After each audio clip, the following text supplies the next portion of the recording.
Hi, everyone, and welcome to this important webinar hosted by Development and Peace, Caritas Canada, called A Call to Peace in Gaza. We're really glad that you're here with us today to learn more about the current situation in Gaza and to show your solidarity with our partners there. Before we get started, I'll just go over a couple of quick housekeeping items. First, you can access language interpretation for this call at the bottom of your screen.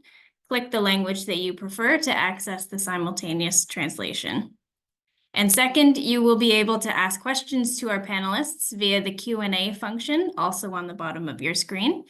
Please put your questions into that Q&A function rather than in the chat, and we will collect them from there. Our time is unfortunately limited for questions in this webinar, and we're sorry for this. But if you have a question that we can't get to, we will do our best to follow up with you to answer them after. And with that, let's get started. My name's Rebecca Rathbone, and I'm really happy to be your moderator for today's webinar. I'm joining you today from my hometown of Hamilton, Ontario, and I would know some of you on this call from the 6 happy years that I spent as an animator for Development and Peace in Atlantic Canada and in southwestern Ontario, and I am still a proud member of Development and Peace in the Hamilton Diocese. But for the past 2 years, I've actually been based in Rome, working for the General Secretariat of Caritas Internationalis as their officer promoting youth leadership. As some of you know, Development and Peace is the Canadian member of Caritas Internationalis, which is the official humanitarian aid and international development arm of the Catholic Church. And it's the second largest aid and development network in the world, second only to the International Red Cross Red Crescent Society. We have 162 members all over the world doing the work of the gospel every single day, to care for the poor, to care for creation, to respond to emergencies, and so much more. Being part of this global confederation creates avenues and networks that make it relatively easy for our members to collaborate immediately and effectively, whenever and wherever a situation needs our help. So it's a real privilege for me to be back with my Development and Peace family today, and to facilitate this webinar that's bringing together 2 members of this big Caritas family of ours, Development and Peace and Caritas Jerusalem, who are in the thick of the situation happening in Gaza. For us in Canada, this is a really important moment to come together and to listen to what's happening from 2 people who are living in the midst of it and to learn from them, and also to hear what we can do to help. But it's also very important for us to show our solidarity by sharing this online space with Anton and Cardinal Pizzaballa, even if it's just for an hour and a half. But I'm sure that even when we step away from our computers today, we'll carry their messages in our hearts long after that. And I hope, Anton and Cardinal Pizzaballa, that you'll feel our solidarity and yours when you step away too and return to the people who are depending on you. So with this, I'm happy to turn things over to Bishop Pierre Goudreau, Vice President of the CCCB and member of Development and Peace's National Council, who will start us off with an opening prayer. Thank you so much, Rebecca. Bonjour à chacun et chacune de vous. Greetings to all of you. Et oui, débutons cette belle rencontre par un moment maintenant de prière. Et je vais inviter Luc à partager parce que malheureusement, I don't have access.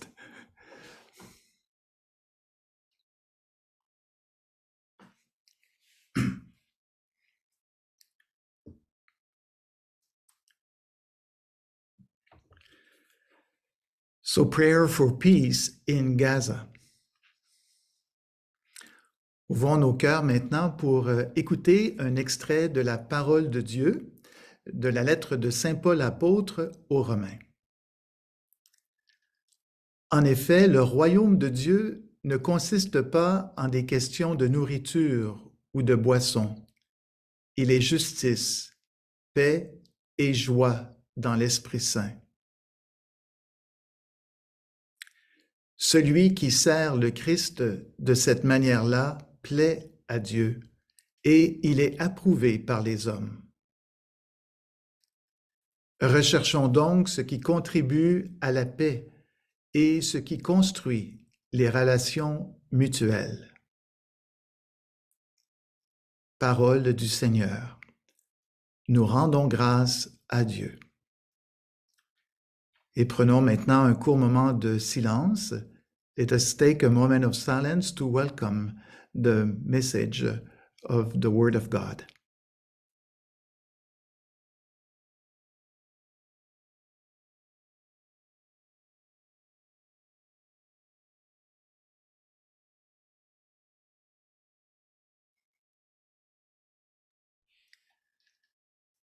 And I invite now Luke Stocking and Rebecca Ratisbon to lead us with the prayer of St. Francis.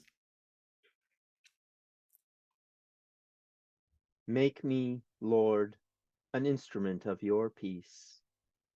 Where there is hate, may I bring love. Where offense has injured, may I bring forgiveness. Where disagreement takes over, may I bring reconciliation. Where there is error, may I bring truth. Where doubt rises, may I bring faith. Where there is despair, may I bring hope.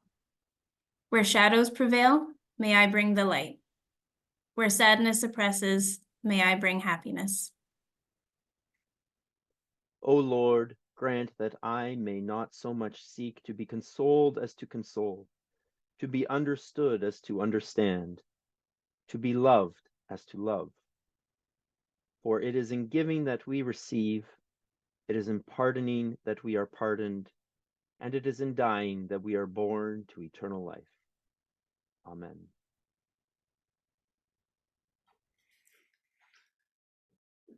Lord, look with mercy upon the land that has been your earthly home. Welcome the departed into your presence. Comfort those who are grieving, hurt, or forced to flee. Sois proche de tous ceux qui sont remplis de peur et de désespoir. Tu es notre paix et la lumière des nations. Mets fin à la spirale de la terreur, de la guerre et de la souffrance en Terre Sainte et dans tout le Moyen-Orient.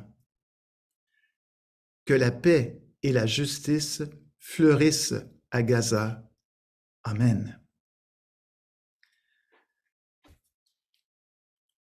So I thank you all, and may the Holy Spirit guide us in that nice gathering. Thank you.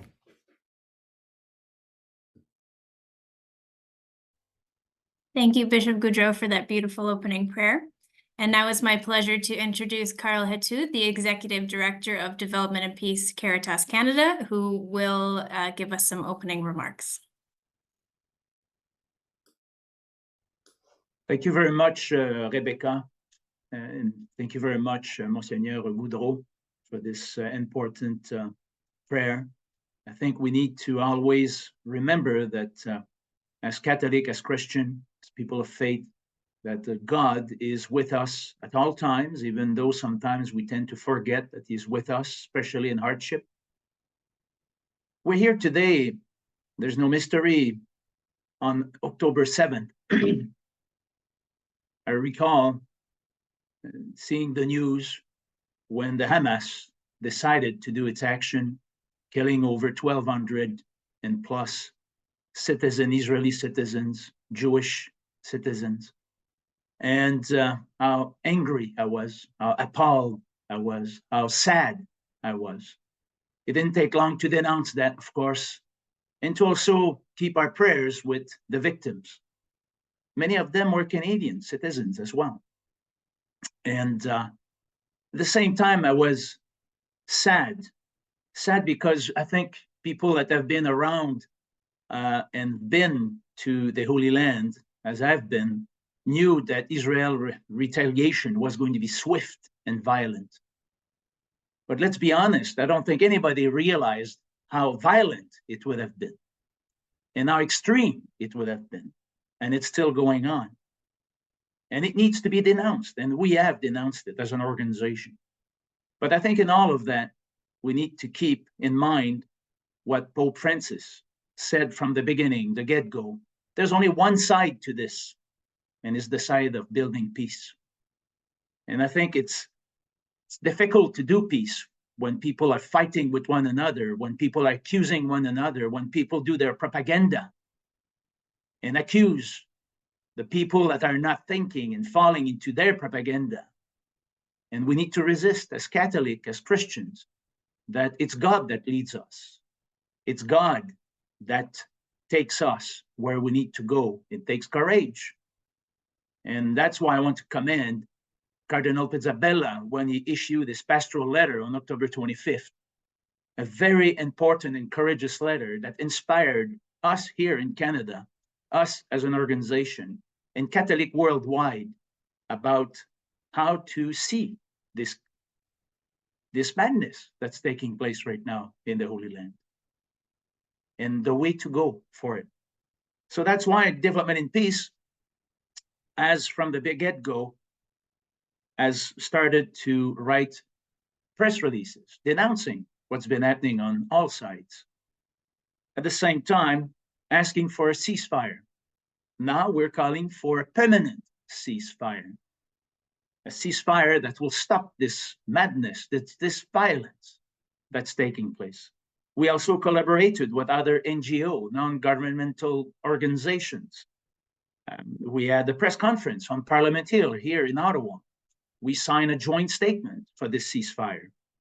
We joined also Caritas International's call to join the Ceasefire Now campaign, international campaign that's taking place, and will come to an important moment on December 18th of next week. We've been working and asking our membership across Canada and whoever don't want violence to ask our Canadian government for calling for a ceasefire. Finally, this week, our government voted in favor of such resolution at the UN, but it took 2 months to get there. But it's not enough, because despite our goodwill of our Canadian government, there is no ceasefire right now in Gaza. And let's not forget in all of that, that it's not just about Gaza, but about also what's going on in the West Bank, in East Jerusalem, in the old city of Jerusalem. There's a lot of things going on as well.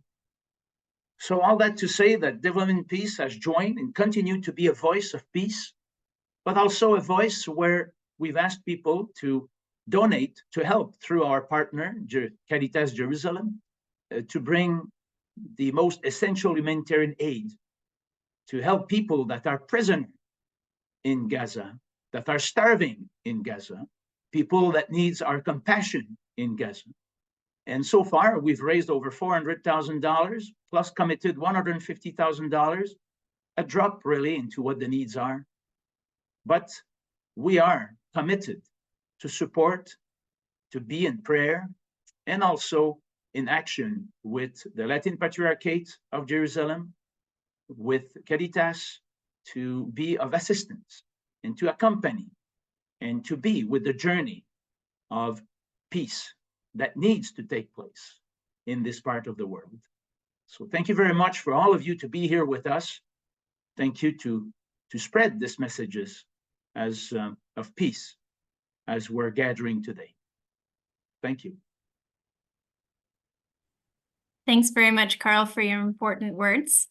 And I would like to invite now Bishop Goudreau back to introduce our first guest speaker. Oui, merci Rebecca.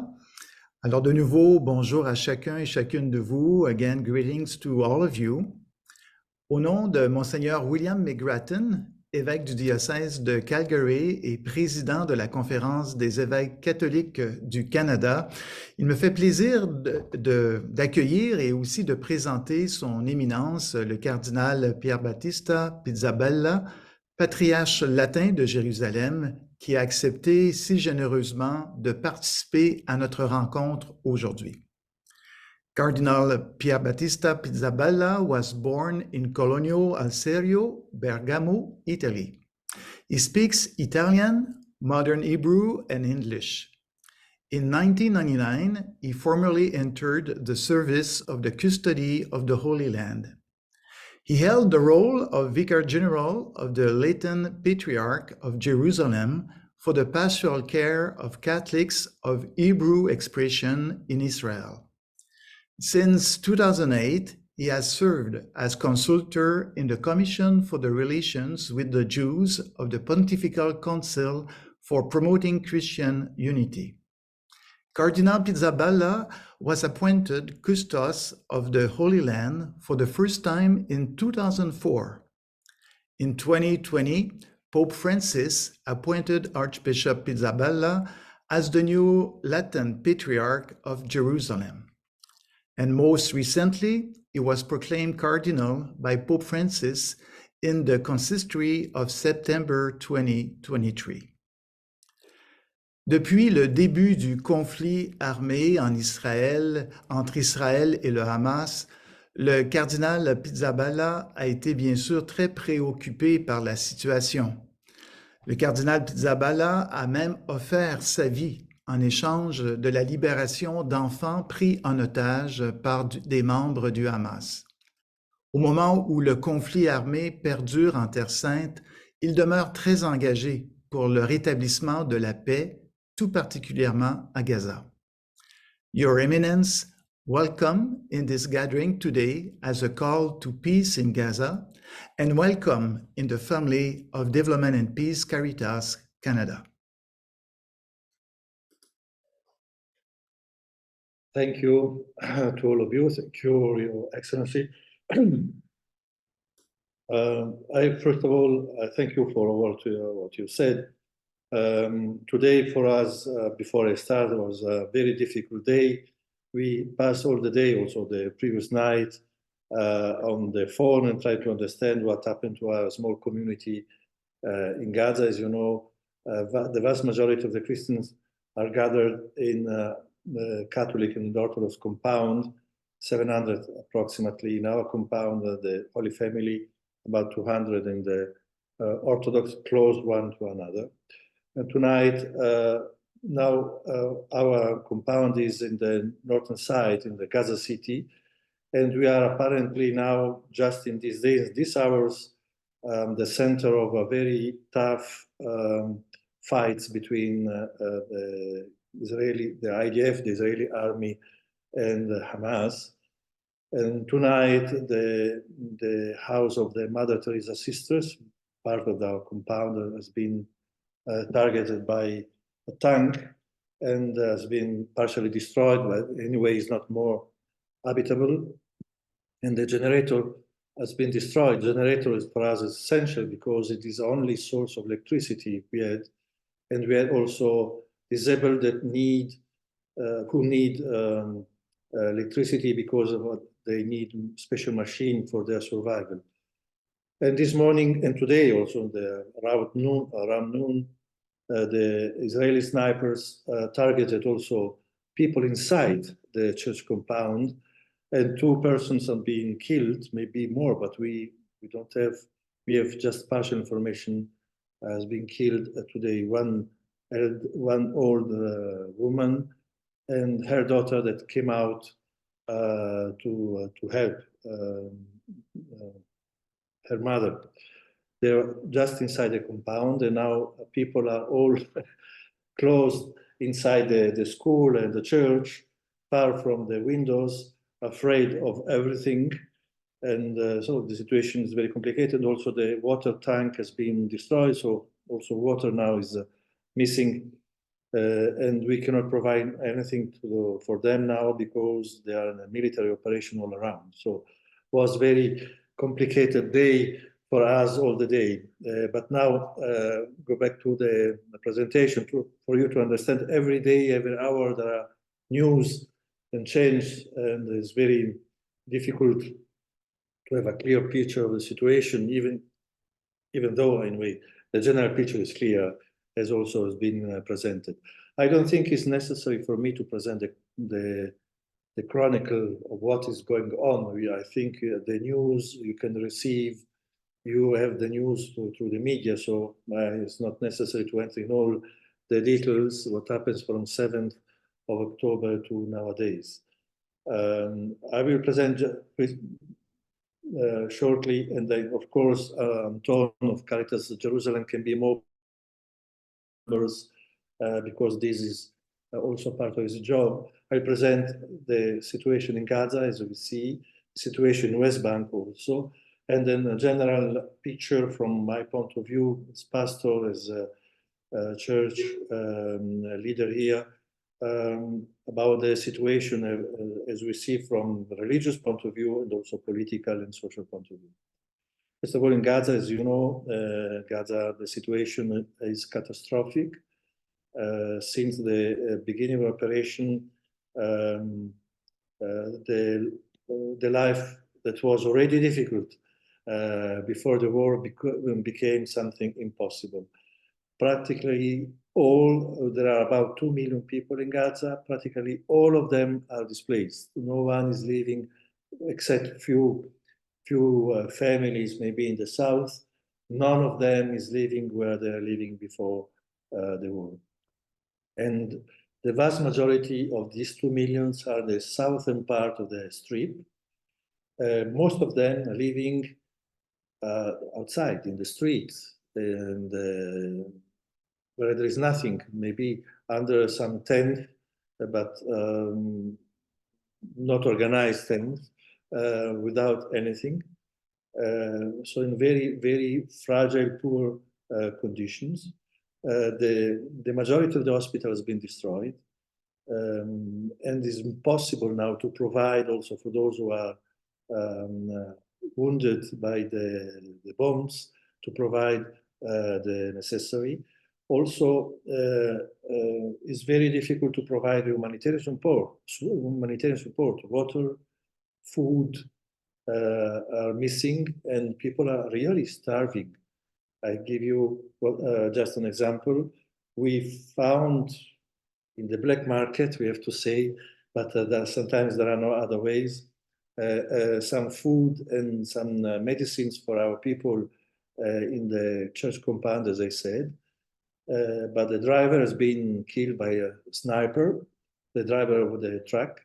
We don't know if it was a Hamas sniper or Israeli sniper, we don't know. Anyway, when people saw that in the truck there was food, they assaulted the truck and stole everything because they are starving. We cannot, we can understand the situation. And there is no security, no one is safe. In no place, bombs can arrive wherever, snipers, wherever. So the situation is very fragile. Also, the hygiene situation, there is no water, not to drink. You can imagine also for the hygiene, the problems we can have. It's a terrible situation. There are a lot of disease also, especially for the elderly, for the children, and there is no way to take care of them, and they don't know where to go. There is no place to go. All the borders are closed, so they are closed there under the bombs, under the attack of the IDF, the Israeli army, and there is no way out. So the situation is very catastrophic. Very shortly, I leave, then Anton can be more precise, more detailed with the numbers and figures. West Bank also is a problem. All the attention is on Gaza, rightly, but we shouldn't forget that also West Bank is in a very problematic situation. First of all, West Bank is closed. The borders with Israel is closed, and is also is divided in regions, northern side, central and south, and there are no communication between these parts. Jenin, Nablus, Jenin one side, Ramallah, Bethlehem more or less, and Hebron in the south. As I said, apart few permits, especially in the health workers in the health system, the vast majority of the Palestinians cannot go anymore to Israel for work. We had about 160,000 Palestinians working in Israel, now cannot go anymore to work in Israel. So the two main resources, pilgrimage, tourism activities, and work in Israel are now stopped, blocked, suspended. You can imagine also from the economical, financial point of view, for the vast majority of the families in West Bank. Besides this, also almost every day, on night especially, the IDF, the Israeli army, enters into the villages, in the refugee camps, in the cities, Bethlehem, Nablus, wherever, and to catch people that consider belonging to the Hamas movement and the Hamas organization.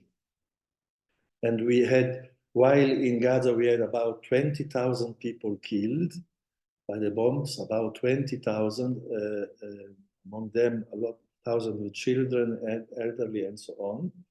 In West Bank, we had about 300 Palestinians killed by all this continuous attack and confrontation between Palestinian factions and the Israeli army. So this is very shortly, and also in Jerusalem, situation is very paralyzed. This is just the fact, but once again, Anton can be more precise than me. What is also concerning me, first of all, there are several things. First, it is very difficult to understand what is the perspective for the next future. I mean, we know very well, it's very clear that there is a before 7th of October and after 7th October. We are not, well, after the end of the war, it is clear that we will not go back to the previous situation as it was before. So there is a change, but it's difficult to understand how it will be. Certainly, people from Gaza cannot go anymore to work in Israel. This is clear. What about West Bank? The work permit will be granted again or not? Probably not. At least not for all of them. Maybe some sectors, but not all of them. Who will rule in Gaza? What is the exit strategy of the army or the Israeli in Gaza when they can consider their goal achieved? It's not clear to us. What is the exit strategy from this situation? It's not clear to us. What are the perspectives for after the war in Gaza, but also in West Bank, not only in Gaza? No one knows. We know that they are discussing, but from the discussion it's clear that no one has a minimum of idea of what to do after. And this is very, very serious. I mean, because when you enter in operation, you should know how and when to get out. And it is not clear at all. The same also for the West Bank. My concern is that it's very difficult to believe that things are going to come back to the previous situation and that Palestinians will be allowed to go to work in Israel and so on, because the hatred in both the populations, Israeli and Palestinian, so deep, so strong, the hatred, the fear of resentment is so deep that it will be very difficult to overcome this in the short term. I mean, it is very clear that after the war, now the Israelis don't want to see Palestinians among them, and Palestinians don't want to hear about Israelis at all.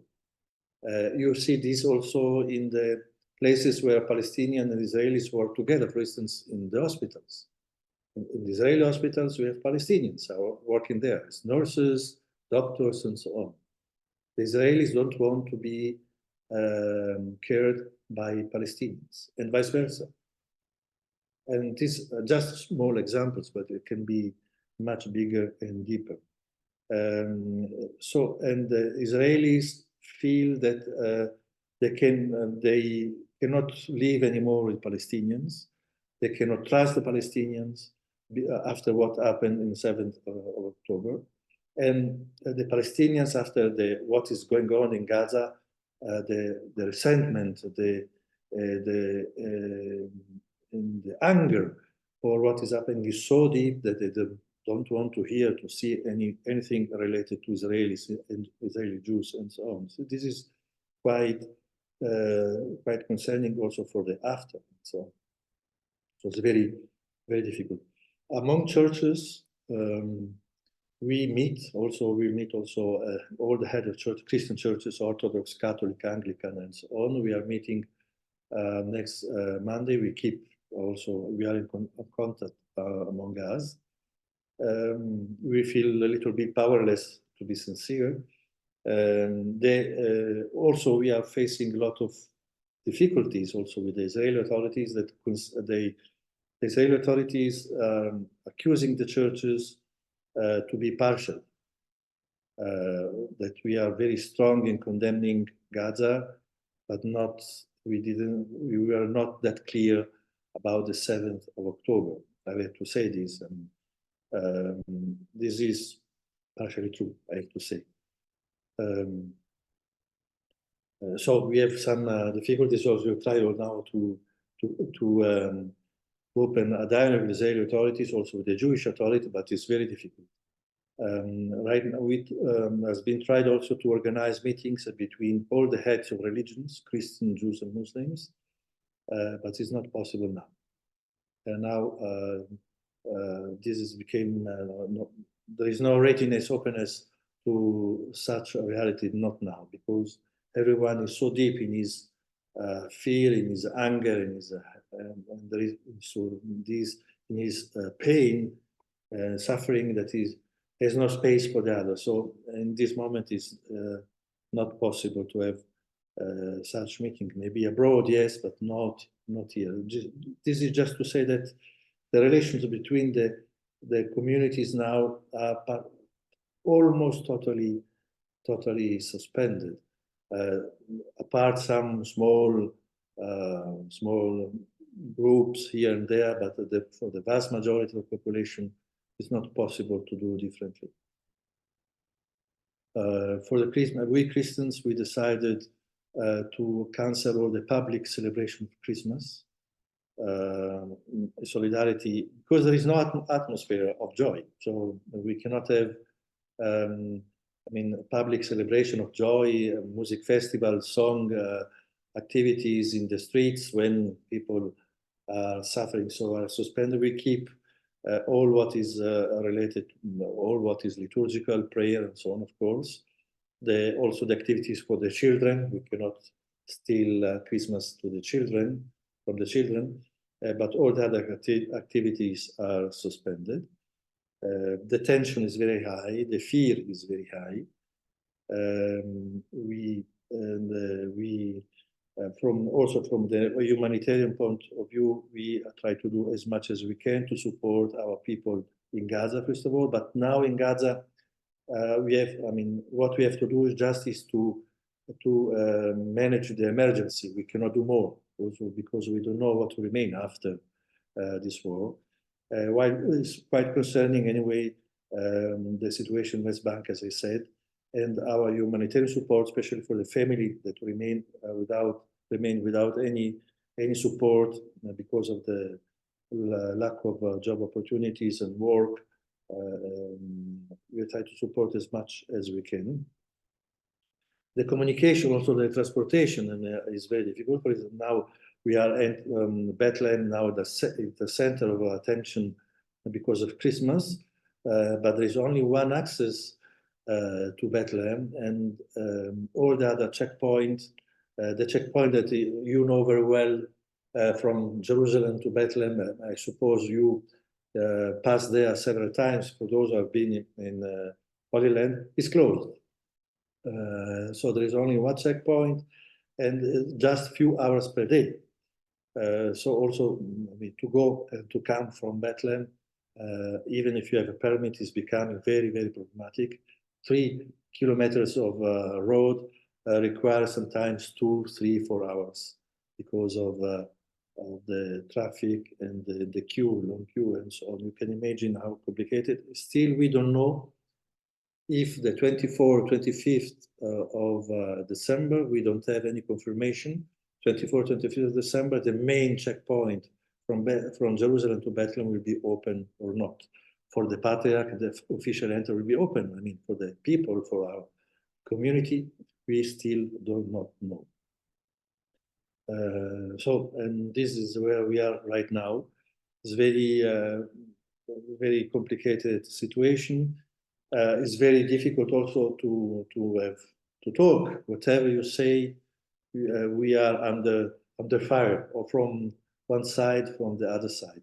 It is a moment where everyone is strict to his own narrative, Palestinian narrative, Israeli narrative, and they are opposite narrative.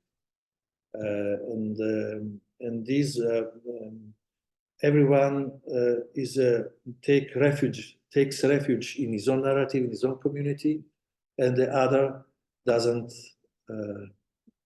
If exists, is the source of my pain, but is not the other as he is. I mean, the passage of the gospel that we read on the night of Christmas, there was no place for them related to the Holy Family, express very well what we are living now. It seems that not only physically, for Gaza, this is really a reality. There is no place for them. There is no place where they can live peacefully, no homes, nothing. But also from emotional point of view and psychological point of view, it seems that there is no place for the other. And everyone is closed in his own narrative, in his own community. And if you want to say something that tries to open horizons and perspectives, you remain isolated. And this is very tragic right now. I wrote a letter that is mentioned by Carl on 25th of October. And I said this very clear, especially to my community. First of all, we have to be express our solidarity to our people in Gaza. We have also to say that this war, these bombs are not solving the problem, are creating more problem, more hatred, more violence. You can target the heads of Hamas, but you are not going to destroy Hamas. Hamas now is stronger than before.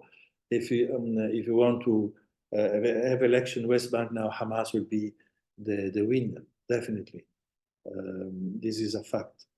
It is also proved. But I mean, the only way to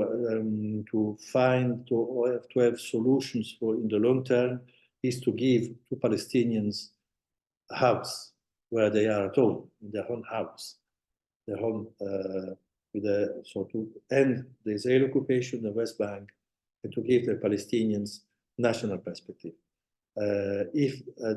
Till now the two-state solution was just a slogan, not reality. Now, after the tragedy we are seeing in these days, it is clear that we must give to this statement, two-state solution, a real credible content. As long it remains a slogan, the Palestinian issue, as long as the Palestinian issue is not taken into consideration seriously, there will be no stability in this region, not just in Holy Land, but in all the region. And we, Christian community, we try to make the difference. And I conclude, make a difference means to keep insisting, despite everything, that violence is not the way, is not the solution, wherever it is coming from, Hamas or Israelis, we condemn any form of violence. And but we insist in saying that is important, and peace, we want peace, but we cannot just talk peace in abstract. Peace requires also a call for justice, call for truth, and to avoid any partiality, to be clear to all, but sometimes also to be attached and close to those who are suffering. At this moment, especially those who are suffering are the Palestinians, especially in Gaza, but not only. And there we want to be with Caritas and with all the other organizations. These are just short points. There are 20 minutes, I cannot say more.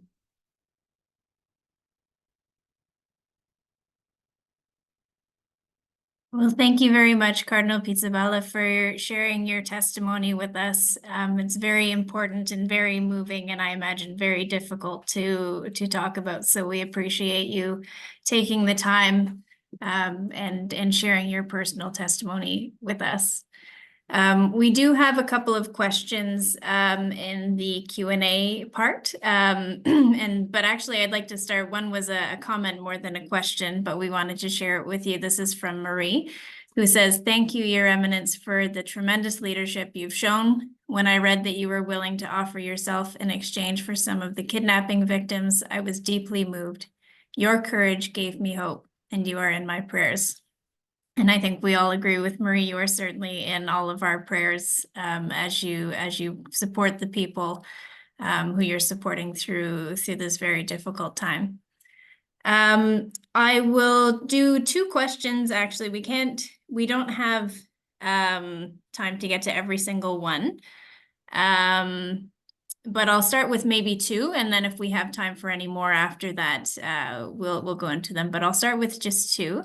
The first is, do you see a unique role for Christians in the Holy Land in promoting the call to peace in this conflict? So that's one.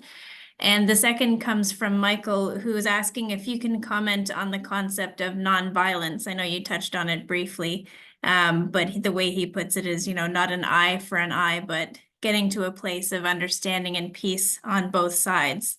So he's asking if the concept of nonviolence is possible in Gaza anymore. And if we believe that God is love, what can the church do in particular to promote nonviolence here? And I know that you were saying that it's quite difficult. So if it's not possible now, then perhaps could you comment on what you think is needed to get to a point where we can start talking about nonviolence productively in this context? So concerning the first question about the Christian role, we are part of the societies, and it is clear that we are just 1% of population. We need to work with all. I mean, peace is not, to work for peace is not just work of Christians. There are Jews, Muslims, Israeli, Palestinians who want peace, and we have to work all together. So, and it's very important as Christians not to isolate ourselves, just to have a Christian discourse about peace, but to work with all the other communities. And of course, anyway, there is a Christian difference sometimes. Christian difference means our approach to nonviolence. And there is something that Christians can help others to do. For instance, to put together three words that here are very difficult to put together: justice, truth, forgiveness. For us Christians, these three words have a common source, but it's not that granted in other cultures and so on. So we can bring a contribution in these, but it's very clear anyway, and the process to be done, process of healing. We cannot talk about all these things if there is no process of healing, the will to change the situation, and to also to have a new political leadership. And we as religious, together with Jews and Muslims, should also help to create this culture, but it takes sometimes. About the nonviolence. Now, what we are seeing now, the violence we are seeing now, we saw the result of this violence, 20,000 people, 1,200 in South Israel, but also violence that was before. Now, the violence didn't start in 7th of October. And so we saw what the violence brought. We arrived with the violence. It is clear the violence is not bringing any solution. It's just creating more hatred and so on. When we saw violence, we shouldn't think only about bombs and weapons. Violence started in the language. We hear in these days, also in the language, horrible things. For instance, to call the other beast animals, not human beings. I mean, violence started there in the language, in the words we are using. And then and this also the violent language generates also violence in the reality, in the ground, and so on. The words create a mentality. The mentality then becomes something concrete in the words and so on. So we have to promote the culture of nonviolence in the schools, in all the context of our life. I mean, why Oslo failed? Failed because it was an agreement done by politicians with vision, but this agreement from above, they never become reality in the mosques, in the synagogues, in the church, in the schools. The language in this context remained the same language of the struggle and of the war, and didn't become little by little a culture in the society. So it's absolutely necessary, important to start working, and we as Christians have also responsibility in this, since we have a very good network of schools and also good connection with others to work to promote this culture. We know very well we have to be realistic. Peace is not going to come, not tomorrow, not after tomorrow. But if you don't start to work now to create, to put the seeds in the culture, in the schools, in the synagogue, in mosques, where the other is not a beast, an animal, but a human being created an image of God, we will not arrive to the peace. Thank you for that, Cardinal Pizzaballa. That's very profound and wise. We'll do one more question if you don't mind. We do have time. There's a lot of questions that acknowledge how complicated the situation is, of course, like you've shared with us. And so maybe to summarize all of those questions that acknowledge how complicated it is, and people want to help. What actions would you say could Catholics and concerned citizens in Canada, a country that's very far away from you geographically, what can we do that would be most helpful to you, to your flock, and to the people of Gaza? 4 things. The first, I am a believer. I'm a man of church. I hope also a little bit a man of faith, more or less. First of all, it's to pray in the churches, public praise also, very important. Personal prayer, public prayer, I think it's very important. The second, through Caritas, through the organization, also to support as much as possible concretely, according to the necessary. Third, advocacy.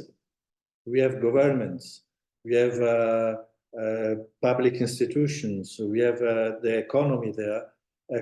Advocacy is important to let them understand the complexity of the situation and the need to support all those who are working for non-violence, for peace, and to open horizons and not to close. So this is very important, especially in Canada, United States. These countries are very relevant for us. The fourth also is very important. I see that the world, I don't know in Canada, I think also in Canada, is divided from one side or another side. We have to choose which path to take and so on. We don't need this from you. We are already doing this here. You shouldn't follow our example here. You should help us to look, since we are far also emotionally, to look beyond and not to help us to join, to recognize the others, and not to have the same division we are here. We don't need this from you.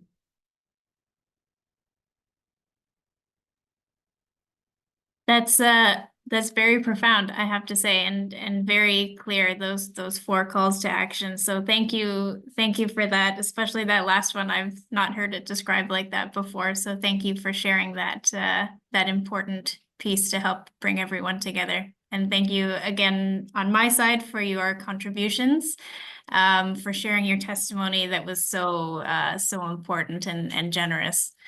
I will pass things back to Bishop Goudreau, who will close this part of the webinar.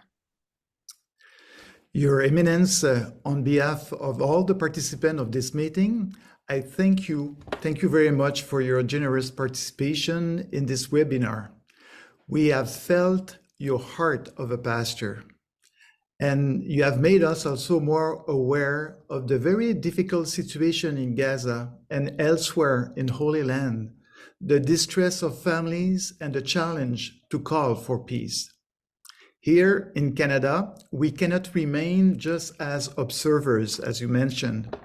Be assured of the support of our prayers, solidarity, and also the support of our voices to call for a ceasefire, to call for peace. We ask the Lord to sustain you with the power of His Holy Spirit in your mission as Patriarch of Jerusalem. And thank you very much. Thank you to you. And Merry Christmas also.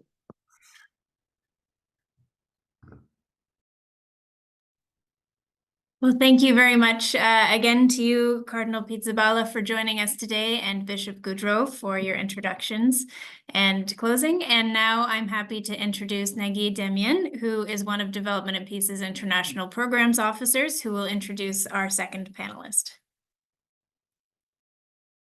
Hello, everyone. Thank you for being here with us. It's a pleasure to introduce our colleague Anton Asfar, the Secretary General of Caritas Jerusalem. Anton was graduated from the Terra Santa College in Jerusalem. He received his Bachelor in Accounting and Business from Birzeit University in Ramallah. He had a master's degree in finance and another master's degree in organizational management and leadership. He is bringing more than 20 years of experience in social entrepreneurship, in church governance, nonprofit leadership. He represented the Middle East and Eastern Europe on the World Vision International Board of Directors. He also chaired the World Vision Board of Directors of Jerusalem. Before joining Caritas Jerusalem, he served as the Director of Finance at the Latin Patriarch of Jerusalem for more than 2 decades. In September 2022, he was elected by Caritas Jerusalem Board to serve as the first lay professional Secretary General. He is currently living in Beit Safafa in Jerusalem with his wife and 2 children. I was very pleased to meet Anton last summer in Jerusalem and to visit the work of Caritas in the West Bank and also in Gaza.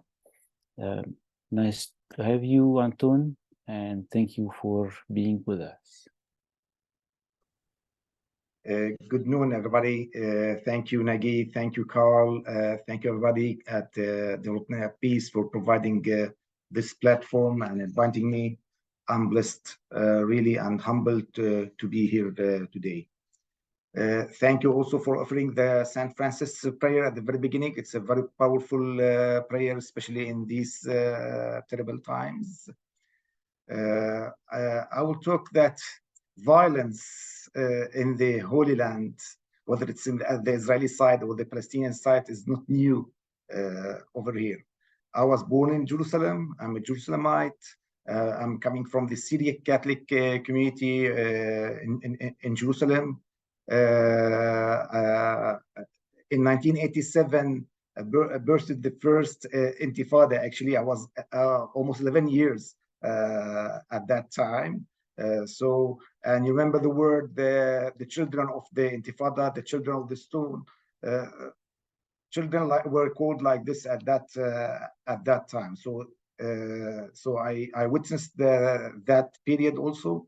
There's a connection between me and Canada, because after I graduated from the university, I wanted to immigrate in 1999 to Canada.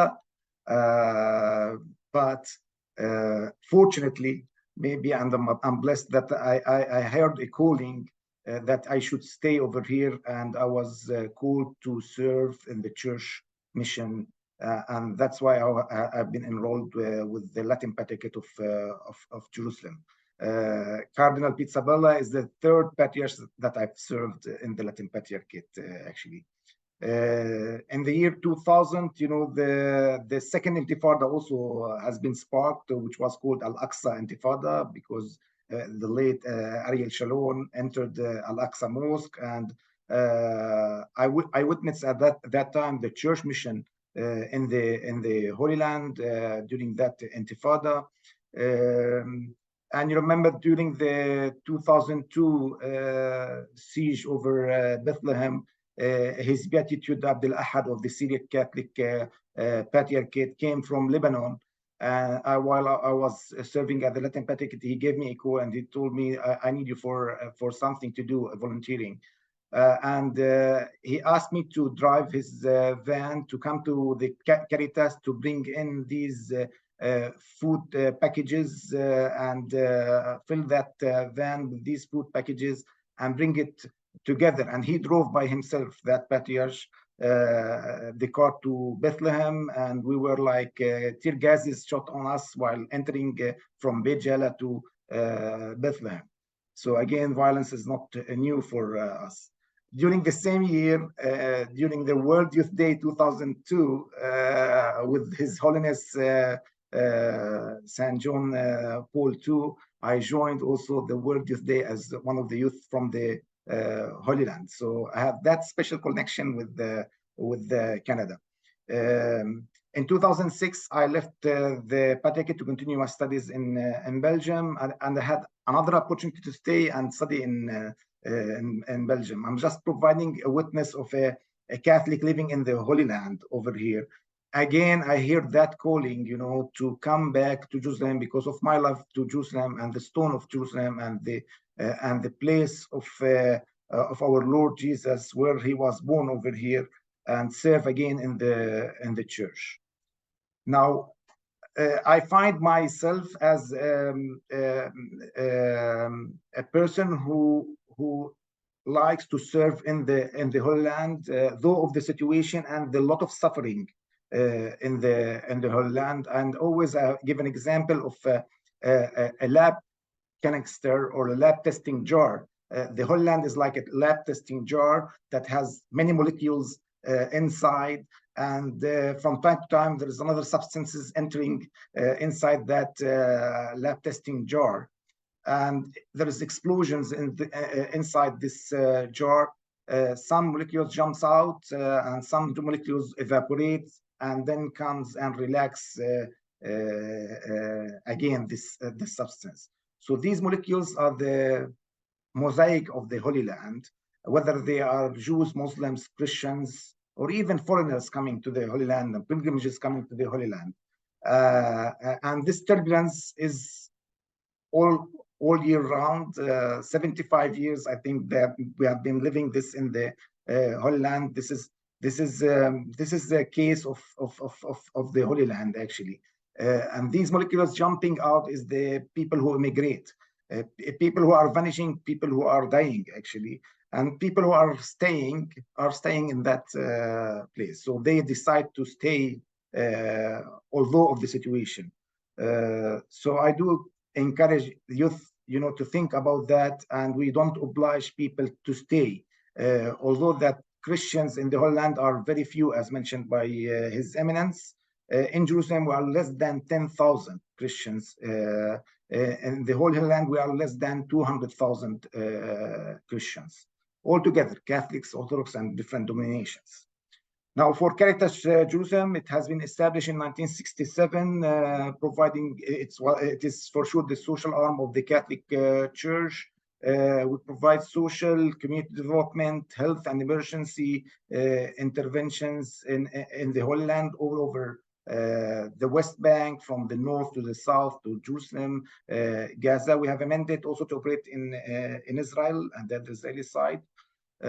although the current closures that was mentioned by His Eminence in the West Bank, we continue to operate in the West Bank. And this week, we concluded the first phase of a refugee women empowerment program in Bethlehem Governorate, empowering 60 women and trying to provide them with to finance them with the entrepreneurship micro projects in Bethlehem Governorate.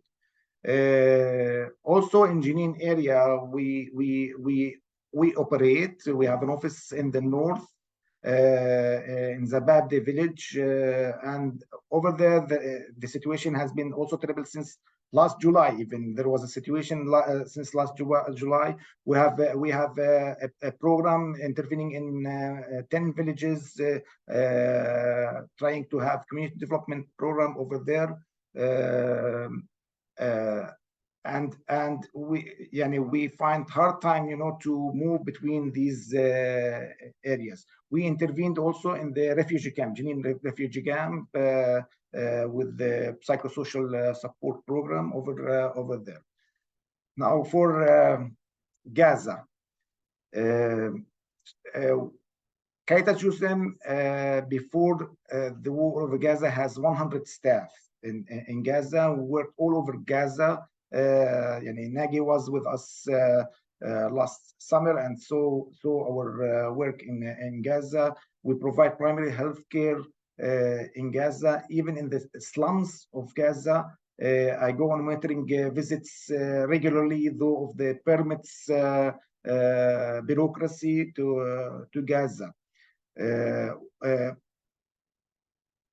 On October 7th, actually, we woke up on calls from Gaza from our admin manager in Gaza, George Anton, who is now in the Latin compound in Gaza with the Christian community, and we received that call that there is turbulence on the borders areas and other borders. So we suspended all the work of Caritas Jerusalem operations in Gaza, caring for the staff and prioritizing the safety and security of the staff.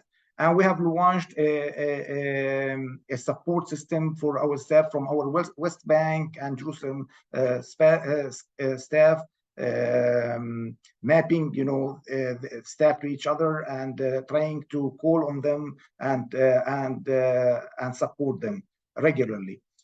Unfortunately, on October 20th, we lost one of our staff. She was a lab technician, Viola Amash.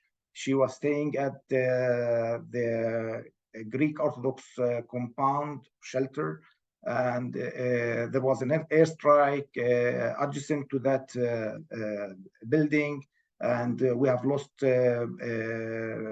more than 18 Christians in that compound, and many of Viola's family. We lost Viola, her husband, her couple of months daughter, Viola's sister, brother-in-law, and other 2 children. So the whole family was whipped over there, and it was really tough on us staff, even at the headquarters, to hear that news. We have one staff in Bethlehem who was supporting her. She was shocked by the news because she was talking to her the day before, and everything was fine. They were talking about their dreams and how this will end.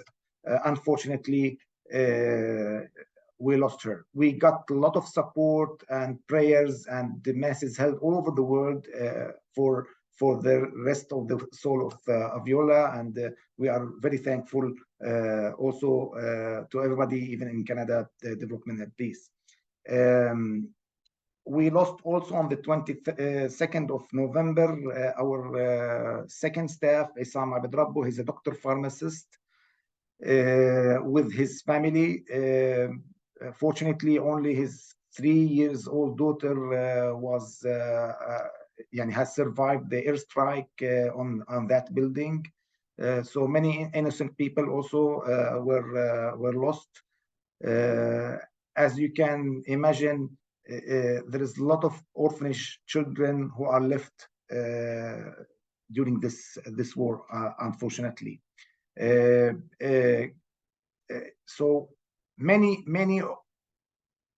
people are internally displaced in Gaza. There's more than 1.8 million people internally displaced who has lost their homes, their houses has been destroyed, they have moved.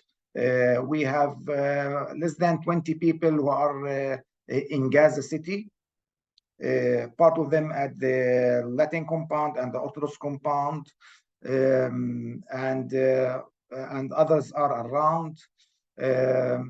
Today also, beside what His Eminence has mentioned, that we have lost 2 people in the Latin compound, there was an airstrike over YMCA in Gaza, and we have 1 staff over there.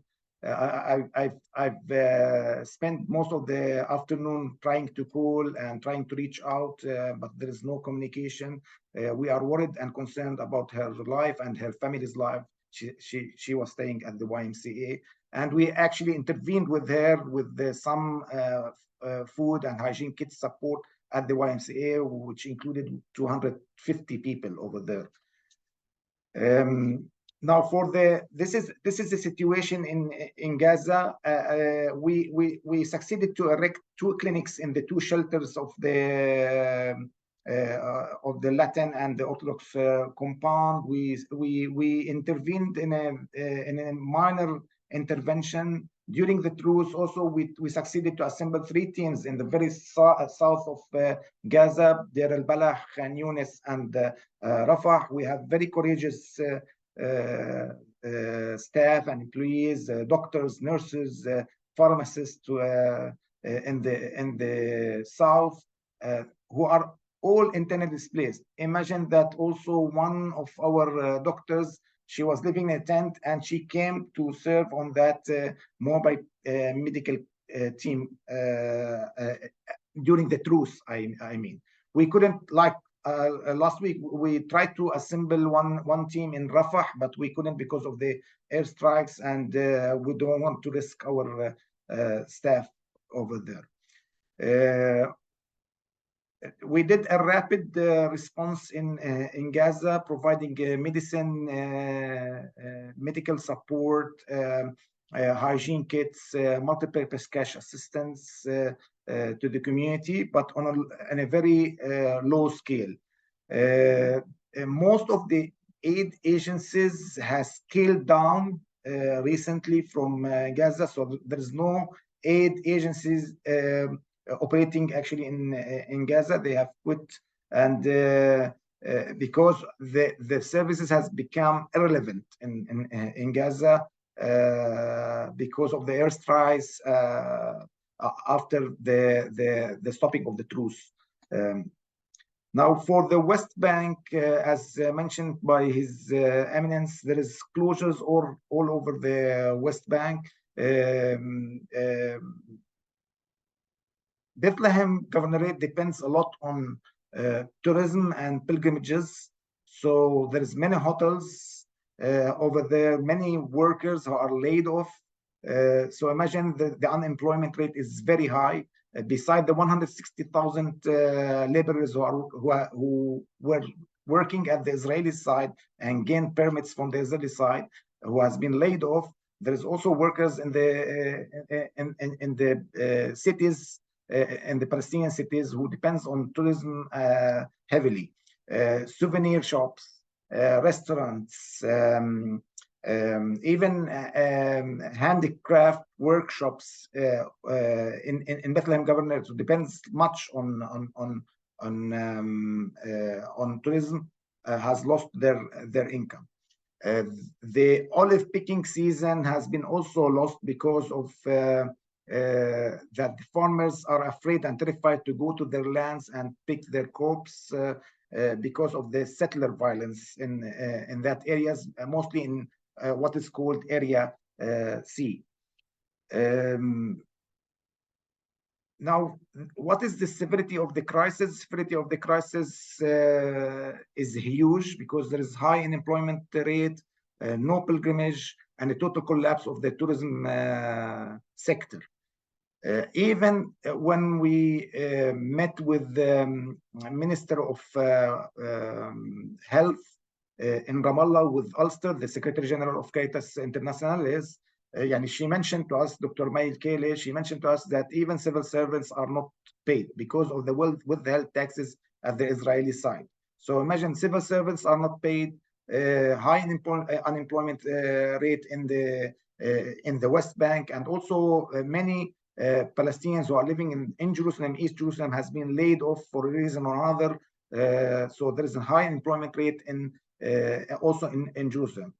Let alone schools has started in the West Bank and Jerusalem, private schools that should collect tuition fees from parents after October. They couldn't collect, so they should pay their tuition fees. The parents should pay the tuition fees, and they can't pay their tuition fees. And this is another catastrophe for this schooling system, actually. And the schools find themselves paying the salaries without getting any financing, because private schools are not financed by the government and the Palestinian government. Also, so there is also a crisis in the schooling system. Now, for Caritas strategy in this crisis, what we have studied the crisis and analyzed the crisis, and we are planning 3 actions scenarios, from a small flexible actions and fits all actions, and a longer term actions. Now what we are trying to do is to try to support medical support, food supplies, hygiene kits, winterization, and multi-purpose cash assistance to keep the dignity of the people. As mentioned by His Excellency also, and Carl, we are calling for an immediate and comprehensive ceasefire. But not this only, we are calling upon also the Israeli side to remove all the barriers to aid entry into Gaza, to allow humanitarian agencies to operate with the safety and protection from violence. Not only this, they should permit also private sector, the commercial sector, to operate, because aid agencies can't replace commercial sector. And Rafah a safe corridor is not enough and will never be enough. That's why we're calling for Kerem Shalom or Karam Abu Salim border to be open. On average, daily there was entering before the crisis 500 trucks from Rafah, almost 450 trucks from Kerem Shalom. From the 21st of October, only 4,200 trucks. If you do the math, you will arrive around 25,000 trucks. So there's a gap of 21,000 trucks entering to Gaza only. So this is the situation over here. The third thing that we are calling for sure the international community to increase the diplomatic efforts and invest their full political leverage, so as an even more catastrophic humanitarian crisis can be avoided. We collaborate with different panels like the IDA, the Agency for International Development Agencies, actually Association for International Development Agencies, that has more than 80 organizations, mainly INGOs, international non-government organizations. And we see the chaos over there, because we can't deliver. We feel as aid agencies as crippled and not delivering aid, or delivering it at a very low, insignificant volumes. Now, during my visits to Gaza, I see a lot of suffering in Gaza. And when I come out of areas, while seeing these I was seeing these suffering of the people in Gaza. I understand well what they are living in Gaza, in the slums of Gaza. I've been witnessing, the suffering of the people over there, and also in the West Bank. When I go as a healing power and tool that I always use my rosary. And I advise every one of you to use a rosary when you are feeling insecure, or you're feeling you're missing something, or inconfident. The rosary is a powerful prayer to use. For me, on the way from Erez to Jerusalem, I was like sometimes wanting to cry, and sometimes I cried because of seeing of all of this suffering in Gaza. And the only way I could heal myself is praying the rosary. So this is very powerful. I encourage you all to use the rosary for your prayers. So the power of prayers, as mentioned by His Eminence, we feel it from our sisters and brothers in the world. Keep us in your prayers, especially in this time and season. May the King of Peace bless you and bless the Holy Land by ending this horrific war. Thank you. Thanks very much, Anton, for being so generous with your time and sharing your important and moving testimony with us. I'm glad that you actually mentioned the rosaries. I have one of your rosaries right here that you gave out at World Youth Day. And actually, a lot of Development and Peace members have those exact rosaries. We were able to get a few hundred of them from Sister Bridget. And so if you do have one of the Caritas Jerusalem rosaries, I'll echo your call, Anton, to please use them to pray for peace. And I hope that when you use those rosaries, you'll feel a connection to Anton and all of his staff. We have just over 10 minutes actually for some question and answers. So if you do have any, please put them into the chat box. Maybe before we get into them though, Anton, I think it's important for us, I'll speak on behalf of everyone here, to offer our condolences to you and Caritas Jerusalem on the loss of Viola and Isam. We certainly hold all of you in our prayers, and we do express our sincere condolences to all of you. We'll start with 2 questions, and then if we have time, we'll take a couple of more from the Q&A. First, we did start off by mentioning, of course, that you and Development and Peace are both members of the Global Caritas Confederation. And so maybe speaking from Caritas to Caritas, what would you say is needed from the Confederation, from Development and Peace specifically, for Caritas Jerusalem to be able to increase its response to the emergency at this time? And maybe if we could make that a 2-parter, if you could comment on how you've felt supported by the entire Caritas Confederation as you go through this. So that's the first question. And the second comes from Susan, who is asking if you've been facing any problems transferring money from some countries for the humanitarian work that you're doing, because she acknowledges that some countries have imposed strict constraints from sending money to high-risk countries. So we'll start with those 2.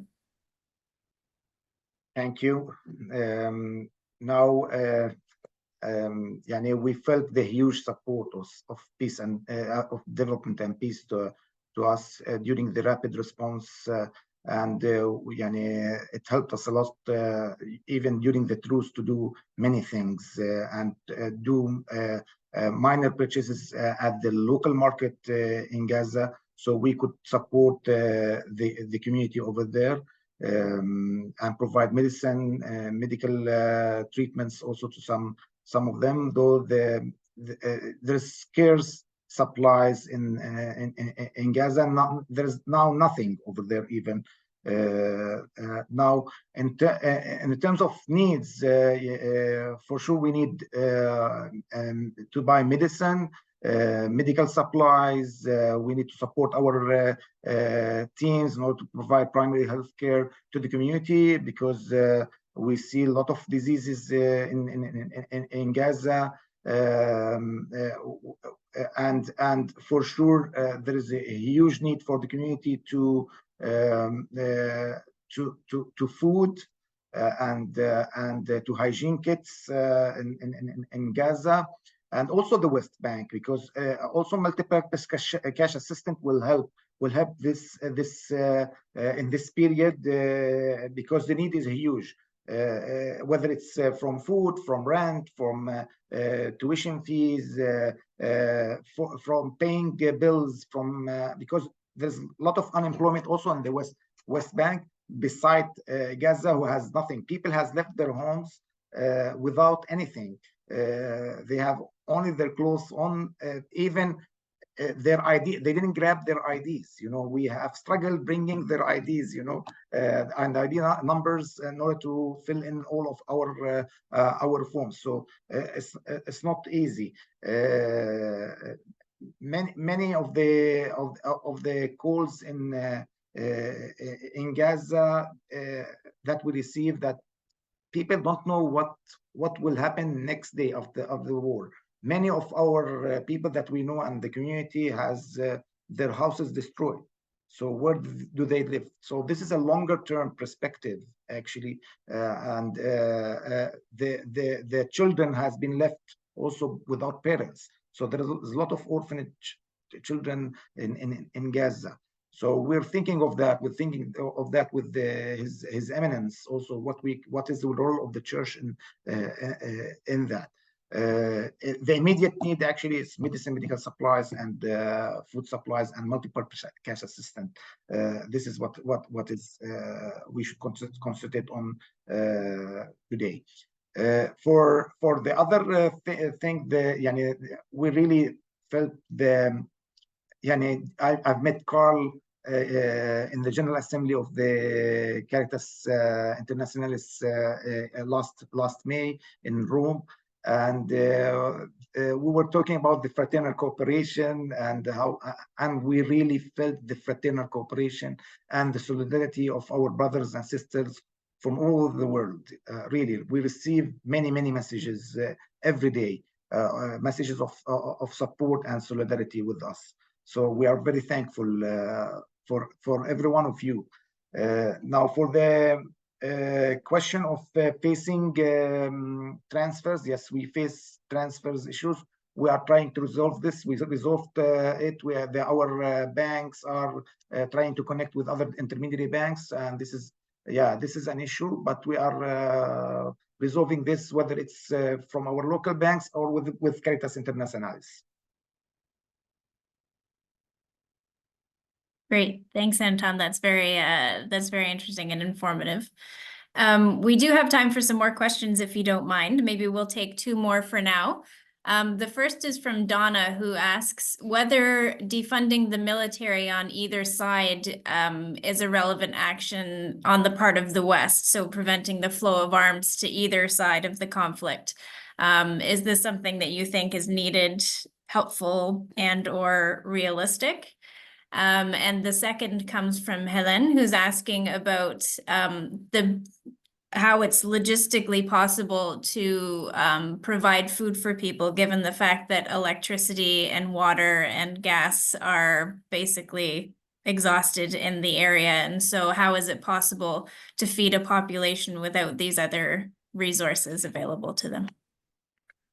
Well, concerning the military, what we are calling is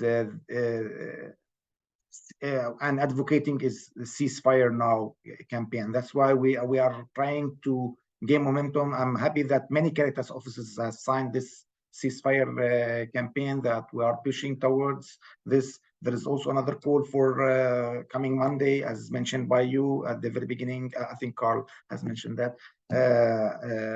A global campaign also to support the Ceasefire campaign, and whether it's weapons or financing weapons, it will continue. It will continue. But the issue is that this war has to stop. And the two people are very tired, really very tired, the Palestinians and the Israelis. I have friends from both sides. and they can't hold this more. And the two people should think more of a change in the mentality of the leadership of the country. I think new leadership should come on both sides and lead this country to a peace process for the future. Yes, it's not now, but it should happen in the future, and it's a building block. But we should think of it from now, though of the suffering and the tension of both people, but without peace and promoting justice, on both sides, it will not be resolved. So, and really, international community has a huge role, an important role in this, whether it's the Americans or the Europeans or all the international community has an important role in this. The Palestinian conflict has been left for a while. And if you read my statements from the beginning of the year, we have been calling for and been very concerned of the situation in the Holy Land. For the last 10 months and 12 months, we saw signs. We call it signs of time, but we saw signs that this will come one day because of the situation in the Holy Land between the Israelis and the Palestinians. Did I answer your question? Yes, thank you, Anton. Thank you. And we'll take one more actually before we close this part. And it's about the Karam Abu Salem crossing, which has just announced will be opened. So this is a piece of new news, a new development in the conflict. And so could you let us know why this crossing is important and whether and why you're hopeful it can remain open? Yes, it's really a tough job to do procurement in Egypt, and there's a lot of bureaucratic process in Egypt to procure for goods and enter it from Rafah. Most of the non-profit organizations and INGOs, international non-profit organizations, are operating from the West Bank and Jerusalem, and they have offices in Gaza. Many of them are destroyed now. And we see it as much easier to have this crossing because we have the logistics ready. We have the experience over here. We don't have the only logistics provider at the Egyptian side is the Red Crescent in Egypt, which is problematic for the NGO sector. We have our sister organization CRS operating from Egypt, and they find very difficult bureaucratic system over there. So and this will allow Kerem Shalom, why it's important, this will allow all commercial goods to enter Gaza. As I said, we can't as aid agencies replace the private sector. We are not wholesalers. And this will bring permits for the NGO sector to Gaza. Areas will open.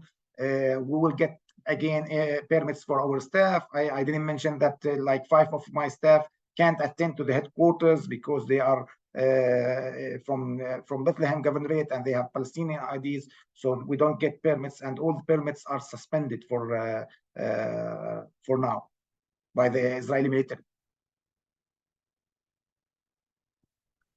Great, thanks, thanks, Anton. That's very useful information. Again, as we hear these things on the news, and it makes a difference to hear it from you, who you're living in a place where this affects you directly. We have 2 minutes. I said it was one more question, but if I can be sneaky and ask you one more, I wouldn't mind actually closing this with the same question that we asked Cardinal Pizzaballa, which is, in your opinion, what can we do in Canada that will be most helpful to you, to your staff, and to the people of Gaza? I mentioned prayer is very important, which is very powerful. And please pray with the rosary. It's very important for us that you pray for the rosary. And thinking of peace in the world and peace in the Holy Land is very important in this time.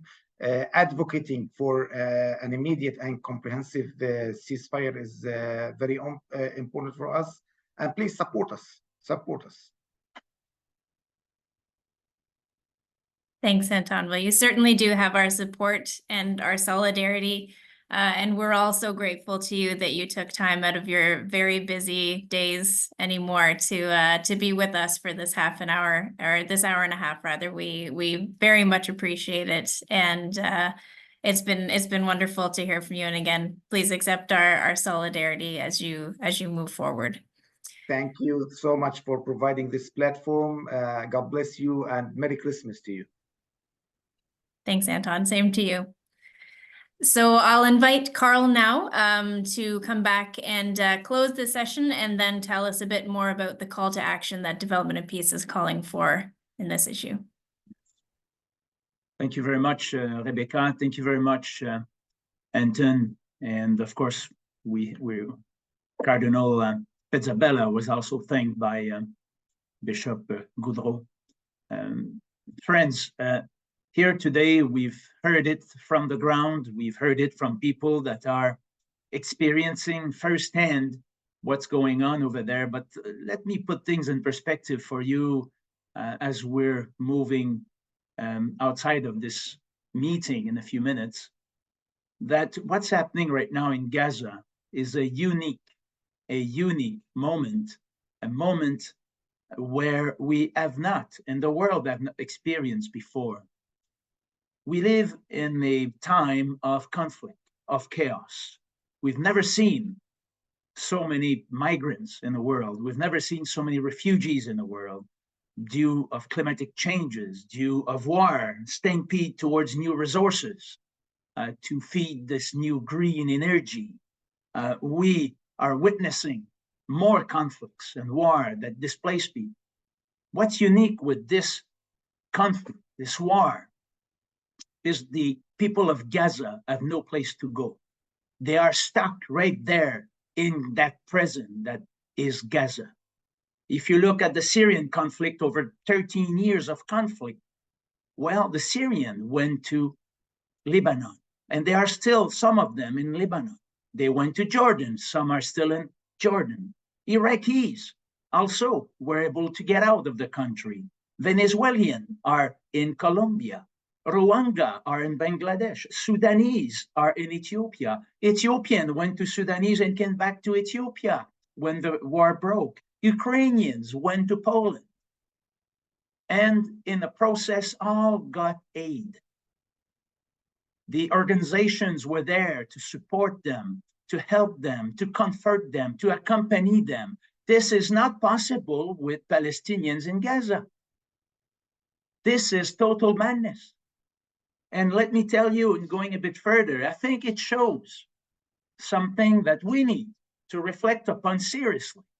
The miserable failure of our international institutions and of the international community to have let this mess happen in the Holy Land, but also all over our world. There's something nasty going on here right now that needs to be acknowledged and denounced, where only hatred, fear seems to be the response to conflict instead of dialogue and going further. And that's why our Pope is calling for peace as the only option. And as you heard it from the Cardinal, peace is not something popular right now, but he's calling on us not to spread hatred in Canada. You have a place in Canada to go towards other people that think differently and open a space of dialogue. If we cannot do it in Canada, if we cannot do it with our brothers and sisters here, even among ourselves as Catholics or other Christians community, how can we talk about peace ourselves in the Holy Land or other part of our world? The only group that are benefiting from all of that is the military industry worldwide, people that are fed on that. Well, what's going on in Gaza will happen in other part of our world, developing right now when, as the Cardinal said, when you dehumanize humanity, so dehumanize other people, then you treat them like animals. This is non-acceptable. And as Catholics and Christians, we need to follow the lead from our church leaders, but God taught us that love is at the core, and he gave his son, who's going to be, we will commemorate his birth in just a few weeks from now. This is the key. It is hard to follow Christ. It is hard to build peace, but there's no other way. We're condemned, if you want, to do peace. And so we need to maybe rethink how internationally our institutions are working. We need to stop hiding and ask our governments to act like our Canadian government needs to do more, needs to be involved internationally. We, as citizens, need to call on that as well. And so let's stop bickering between each other, whether you're pro this or pro that, or against this or against that. There's only one way, and it's peace. And I think Anton mentioned it, the Cardinal mentioned it, we're mentioning in our literature.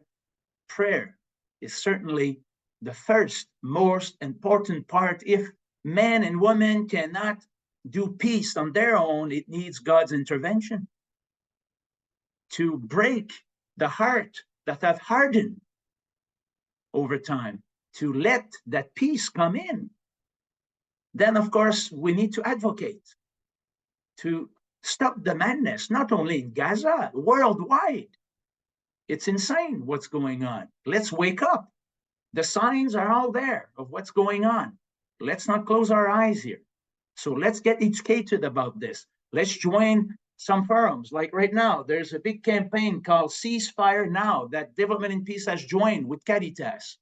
If you haven't signed this, please do. If you have rallies all over Canada that calls for ceasefire, that calls for peace, that calls for dialogue, and to be in a synodal approach like our Pope is calling on, please, let's join that.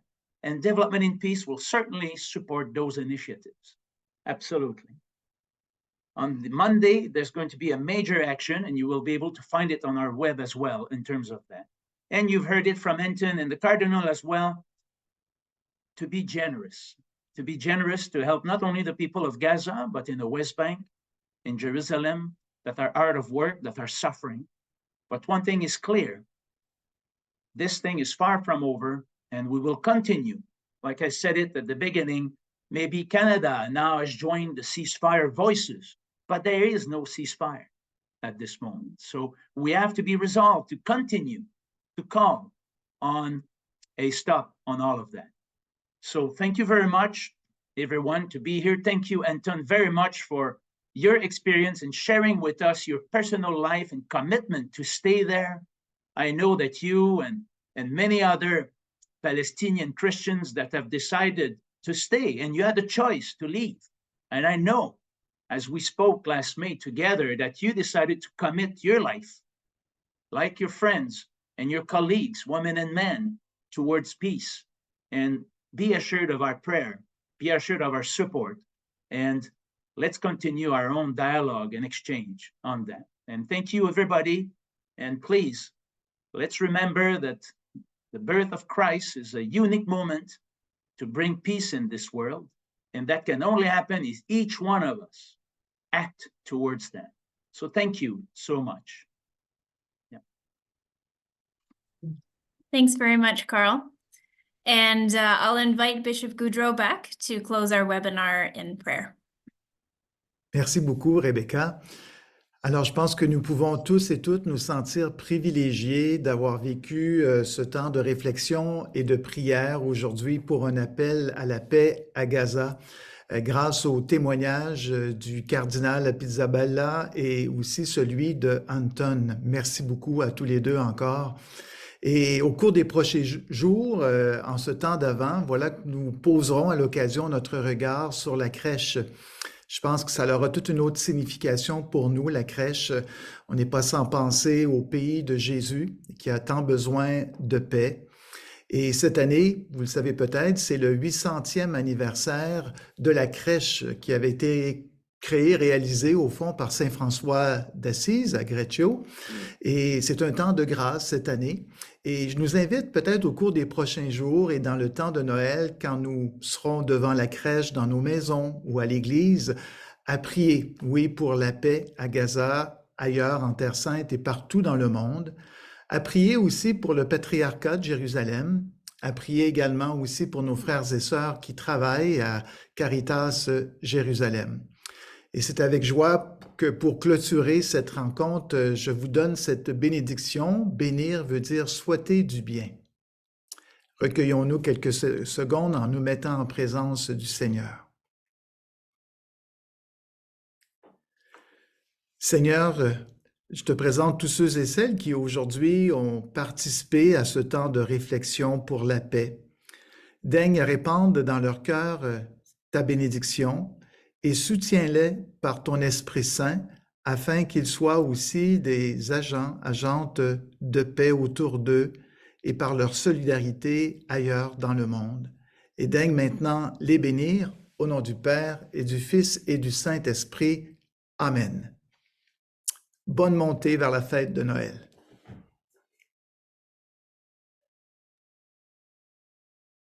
Thanks very much, Bishop Goudreau, for that beautiful prayer and blessing. We certainly appreciate you being with us. And with this, I will call this webinar at a close. So I'd like to end myself by giving a big thank you to Development and Peace, to all of our speakers and our interpreters for organizing this webinar. And especially a big thank you to our panelists, Anton and Cardinal Pizzaballa, for being so generous with your time and for sharing your important testimonies with us. Your messages have come to us at an ironically appropriate time in our Christian faith, as we've been saying at this ending, a time when we're turning our attention to Bethlehem, to that important day over 2,000 years ago when Jesus was born into the world, and he brought with him hope, joy, and peace. So as we turn our hearts to that Bethlehem of 2 millennia ago, let's remember that Bethlehem still exists today in Palestine. And so this Christmas season, let's just not think of Bethlehem as a scene in a story that we all know, but let's remember that it's still a real place, and let's do everything we can to ensure that the peace, hope, and joy of Christmas can be brought there and to the whole region once again. So thank you so much again to all of you for joining us, and Merry Christmas to you.